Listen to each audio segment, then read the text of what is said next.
Welcome back to my channel. কেমন আছো তোমরা সবাই? আজ আমি এই ভিডিওতে 3টে ওয়াল হ্যাঙ্গিং করে দেখাবো, যেটা তোমরা খুব সহজেই করতে পারবে আর ঘর সাজাতে পারবে, কারণ দুর্গাপুজো আসছেই। তো দুর্গাপুজোতে তোমরা এই 3টে ওয়াল হ্যাঙ্গিং করে নিজেই বানিয়ে খুব সহজ পদ্ধতিতে আমি দেখাবো। তো নিজেরা বানিয়ে তোমরা ঘর সাজাতে পারবে। তো ভিডিওটা স্কিপ না করে পুরোটা দেখতে থাকো, আর অবশ্যই ভিডিওটাকে লাইক, কমেন্ট, শেয়ার আর সাবস্ক্রাইব করে দিও। তো চলো ভিডিওটা শুরু করি।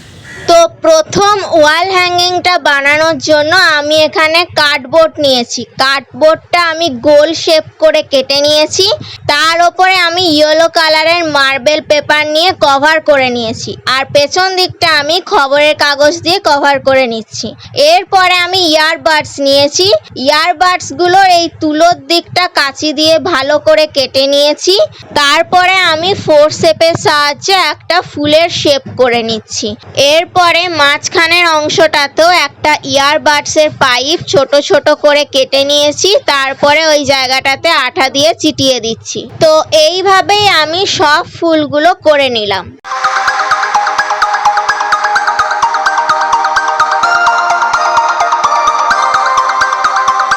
আমি সব ফুলগুলো এভাবেই কমপ্লিট করে নিলাম। এরপরে আমি ফুলের কাণ্ড আর পাতাগুলো তৈরি করে নেব। তো কাণ্ড তৈরি করার জন্য একটা পেপারকে এরকম সরু করে রোল করে নিয়েছি, এভাবে আঠা দিয়ে চিটিয়ে দিলাম। তারপরে প্রয়োজন মতো যতটা আমার লেন্থ লাগবে এই কাণ্ডটার, পেপারটার, তো ততটা লেন্থ আমি কাঁচি দিয়ে কেটে দিয়ে এইভাবে আমি একটু বেঁকিয়ে নিচ্ছি। বেঁকানোর পর সাইডটা আঠা দিয়ে আমি চিটিয়ে দেবো। দেখো ঠিক এইভাবেই আমি একদিকটা আঠা দিয়ে এইরকম ভাবে আমি চিটিয়ে দিচ্ছি।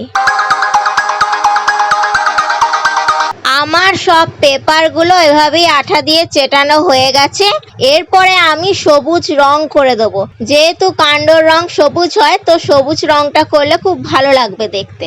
আর এই ফুলের মাঝখানের এই অংশটা আমি কমলা কালার করে দিচ্ছি, তাহলে একটা ডেইজি ফুলের মতো একটা ভাইবস আসবে। এরপরে আমি পাতা বানানোর জন্য ওই ইয়ারবাডসগুলোই এইভাবে আমি ছিটিয়ে দিচ্ছি। তারপরে আমি সবুজ কালার করে নেব।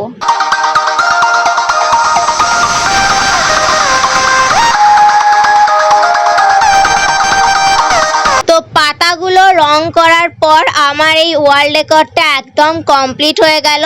কেমন লাগলো তোমাদের এই ওয়াল ডেকরটা অবশ্যই কমেন্ট করে জানিও। তো এবার চলে যাই নেক্সট ওয়াল ডেকরের দিকে। নেক্সট ওয়াল ডেকরটা বানানোর জন্য আমি আবারও একটা কার্ডবোর্ড নিয়ে নিয়েছি স্কোয়ার শেপের। সেটাকে আমি নীল আর্ট পেপার দিয়ে কভার করে নিয়েছি। এরপরে আমি কয়েকটা কার্ডবোর্ড কেটে নিয়েছি, যেটার লেন্থটা হচ্ছে স্কোয়ার শেপের কার্ডবোর্ডটার মাপে, আর প্রস্থটা হচ্ছে 2 সেন্টিমিটার দিয়ে আমি ধার বরাবর আঠা দিয়ে এই কার্ডবোর্ডগুলোকে চিটিয়ে দিচ্ছি। তাহলে একটা বক্স টাইপের দেখতে লাগবে।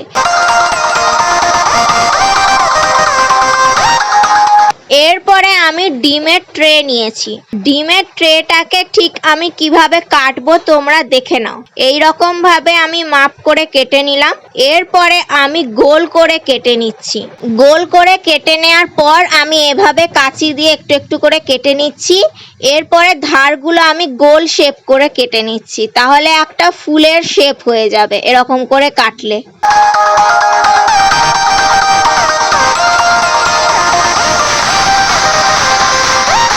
তো আমার সব ফুলগুলোই কাটা হয়ে গেছে।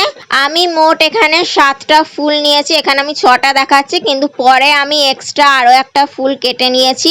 এরপরে পাতা তৈরি করব। তো এই পাতাটা কিভাবে তৈরি করব, এইভাবে ঠিক মনে করো যে ডিমের খোলাটাকে গোল করে কেটে নিয়েছিলাম, তার যে এক্সট্রা অংশগুলো বেঁচে ছিল ওইটাকে আমি পাতার শেপে কেটে নিলাম। এরপরে ফুলগুলো কালার করার পালা। কালারের জন্য কিন্তু আমি ডাইরেক্ট কালার অ্যাপ্লাই করছি না। কালারের সঙ্গে আমি কিছুটা প্লাস্টার অফ প্যারিস আর জল মিশিয়ে অ্যাপ্লাই করছি। এভাবে করলে অনেকটা কালার ইউজ হয় না, খুব কম কালার ইউজ হবে। তোমরা এই প্লাস্টার অফ প্যারিসের বদলে এমনি পাউডারও ইউজ করতে পারো, কিংবা তোমরা ডাইরেক্ট কালারও অ্যাপ্লাই করে নিতে পারো। এরপরে আমি এই ডিপ কালারগুলো দিয়ে ফুলগুলোতে একটুখানি হাইলাইট করে নিচ্ছি।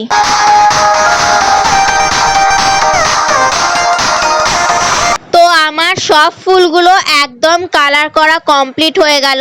এরপরে আমি ফ্রেমের ওপর ভালো করে চিটিয়ে দেব। তারপরে এই যে ফুলের মধ্যে যে ফাঁকা অংশটা দেখতে পাচ্ছ, এইখানে আমি থার্মোকলের বল চিটিয়ে নিচ্ছি।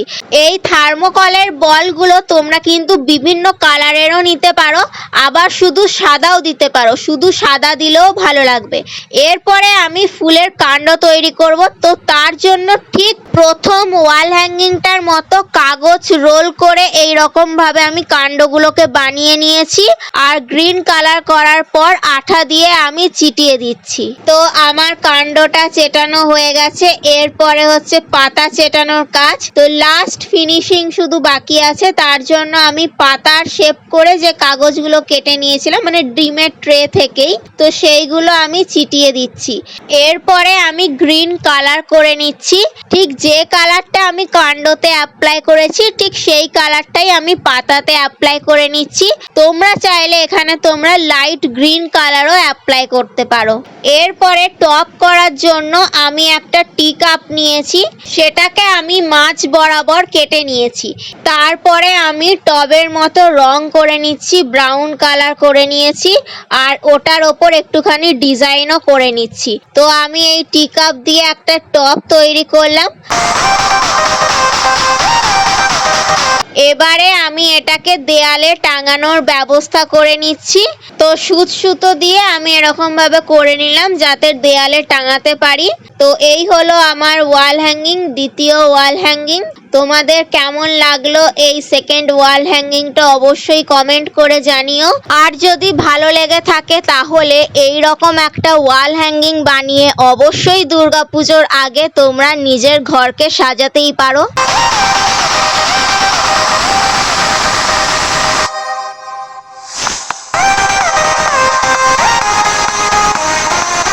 তো চলো এবারে চলে যাই আমি নেক্সট ওয়াল হ্যাঙ্গিং এর দিকে, 3rd নাম্বার ওয়াল হ্যাঙ্গিং এ। 3 নাম্বার ওয়াল হ্যাঙ্গিংটা বানানোর জন্য আমি আবারও একটা কার্ডবোর্ড নিয়ে নিয়েছি। এই কার্ডবোর্ডগুলো তোমরা শার্টের ভেতরে পেয়ে যাবে। শার্টের ভেতরে থাকা কার্ডবোর্ড ইউজ করেছি, যে আলপিন দিয়ে যেগুলো আটকানো থাকে যে কার্ডবোর্ডগুলো, ওই কার্ডবোর্ডগুলো। আর এই কার্ডবোর্ডগুলো তোমরা যদি ছোট ওয়াল হ্যাঙ্গিং করতে চাও তো ছোট করে কাটবে, আর যদি বড় করতে চাও তো বড় করে কাটবে। এরপরে আমি প্লাস্টার অফ প্যারিস গুলে নিয়েছি, তার ওপরে আমি ছোট ছোট কাগজের টুকরোগুলো আটকে নিয়েছি। এর ওপর আমি ব্লু কালার অ্যাপ্লাই করে নিয়েছি। এরপরে আমি মেডিসিনের এই কভারগুলো নিয়েছি, সেটাকে আমি এরকম সাইজ করে কেটে নিয়েছি। কেটে নেওয়ার পর আমি ঠিক আগের ওয়াল হ্যাঙ্গিংগুলোর মতনই এরকম একটা নিউজ পেপার রোল করে নিয়ে ভালো করে আঠা দিয়ে আমি চিটিয়ে দিলাম। একটা নয়, আমি এখানে 4টে নিয়েছি। তো দেখো প্লাস্টার অফ প্যারিস দিয়ে কাগজগুলো আটকানোর পর ঠিক এই রকম দেখতে লাগবে। তার ওপরে আমি এই কাগজের রোলগুলো চিটিয়ে নিলাম, তাহলে একটা ফ্রেম হয়ে গেল।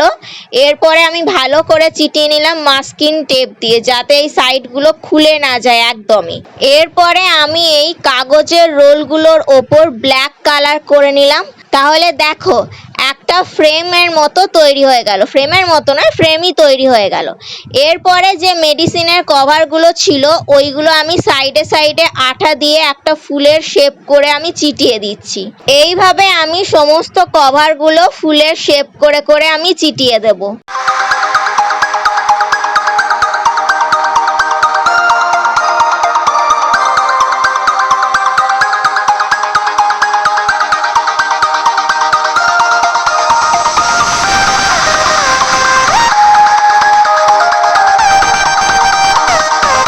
মেডিসিনের কভারগুলো চেটানোর পর আমি আবারও কয়েকটা কাগজ রোল করে নিয়েছি, আর এরকমভাবে বেঁকিয়ে আমি চিটিয়ে দিচ্ছি। তো এই প্রসেসটা আমি আগের ওয়াল হ্যাঙ্গিংগুলোতেও দেখিয়েছি, তাই জন্য আমি আর কাগজ রোল করাটা দেখালাম না এখানে, তোমরা ওখান থেকে দেখে নিও। এরপরে আমি পাতা চেটানোর জন্য এই মেডিসিনের কভারগুলোকেই চিটিয়ে দিচ্ছি। এরপরে হচ্ছে রং করার পালা। তো ফুল পাতা কাণ্ড আমি সবই এবার রং করে নেব। আর এই রংগুলো করব আমি ফেব্রিক কালার দিয়ে। কালার অ্যাপ্লাই করার পর তোমরা এরপরে ভার্নিশও অ্যাপ্লাই করতে পারো, কিংবা ভার্নিশ না থাকলে তোমরা ট্রান্সপারেন্ট নেল পালিশও অ্যাপ্লাই করতে পারো। আমি এখানে করিনি, কারণ আমি এটার ওপর সেলোফিন পেপার চেটাবো। আর সেলোফিন পেপার চেটালে নোংরা ধুলো ময়লাগুলো ভেতরে ঢুকবে না, তাই জন্য রঙের মধ্যে স্টিকও করতে পারবে না। তো তাই জন্য আমি সেলোফিন পেপার দিয়ে ওপরটা কভার করে নিয়েছি।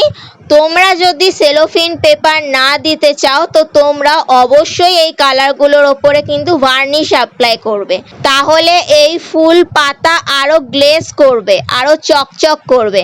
এরপরে আমি কালার দিয়ে এখানে ঘাস আর কিছু পাতা করে নিচ্ছি।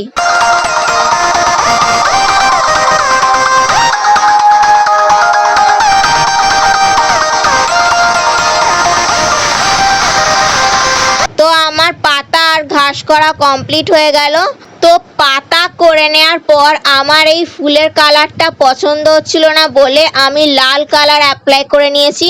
যেহেতু আমি ঘিয়ে কালারটা না তুলেই তার ওপরে আমি লাল কালার অ্যাপ্লাই করেছি, তাই জন্য একটা পিঙ্কিশ কালার এসেছে। তো এর ওপর আমি সাদা দিয়ে হাইলাইট করে নিয়েছি। তো আমার এই ওয়াল হ্যাঙ্গিংটা একদম কমপ্লিট হয়ে গেল। তোমাদের এই ফুলের কালার কম্বিনেশনগুলো কেমন লাগলো অবশ্যই কমেন্ট করে জানিও। আর বিশেষ করে এই ওয়াল হ্যাঙ্গিংটা তোমাদের কেমন লাগলো তোমরা অবশ্যই কমেন্ট করে জানিও। আর আমি এখানে সেলোফিন পেপার লাগিয়ে নিলাম।